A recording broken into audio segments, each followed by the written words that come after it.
નારી જાગૃતિ લોક કલ્યાણ ફાઉન્ડેશનની સાસણગીર ટ્રીપ.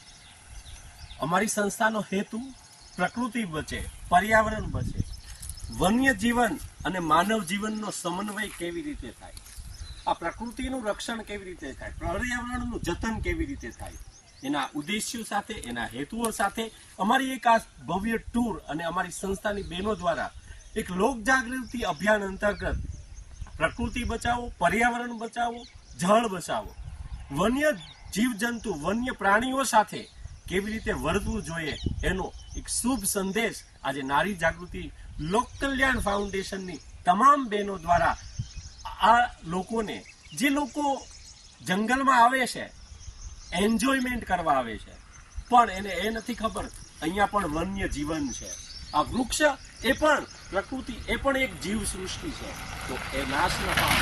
પ્રકૃતિના ખોળે આવો, આનંદ કરો, એન્જોય કરો, પણ પ્રકૃતિનું રક્ષણ એ ખૂબ જ જરૂરી છે. વન્ય જીવ પ્રાણીઓના માટે તો છે જ, પણ સૌથી વધારે વૃક્ષો ઉપર જે મહત્વ છે એ આપણને કોરોના કાળ દરમિયાન ખબર પડી. અને જ્યારે આપણે એની વાત કરીએ છીએ ત્યારે ખબર પડી કે ઓક્સિજનના બાટલાની એટલી કિંમત હતી, પણ આપણા ઘર આંગણે એક વૃક્ષ, એક ઓક્સિજનનો બાટલો જ છે. જો દરેક એવું વિચારે કે વૃક્ષો વાવવા જોઈએ તો સારી રીતે આપણું જે એટમોસ્ફિયર છે સારામાં સારું થઈ શકે, અને જે ગ્લોબલ વોર્મિંગ અને ક્લાઇમેટ ચેન્જ માટેની જે અત્યારની પરિસ્થિતિ છે એનો 100% આપણે સામનો કરીએ. મનુષ્ય જીવન માટે, વરસાદ માટે જંગલ ખરેખર ખૂબ જ મહત્વનું છે. તેમાં રહેતા વન્ય પ્રાણીઓ પણ ખૂબ મહત્વના છે.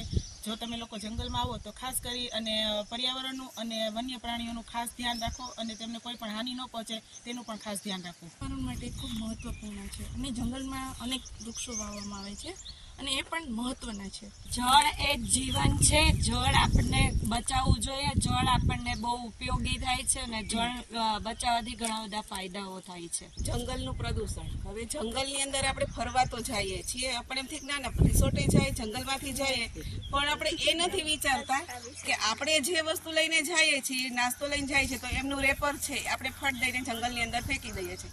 હવે એ જંગલની અંદર ફેંક્યા પછી જે આપણે સિંહ છે, હરણ છે, એવા બધા પ્રાણીઓ છે એ પોતે એમનું ખાવાનું સમજી અને એ લોકો ખાય છે પછી એ વસ્તુ પાચન થતી નથી, એને હિસાબે એ લોકો માંદા થાય છે, અને માંદા થયા પછી આપણે એમ કહીએ છીએ કે જંગલની અંદર પ્રાણીઓ ઓછા થતા જાય, પણ એને હિસાબે, આપણા હિસાબે જ એ લોકોની વસ્તી ઓછી થાય છે.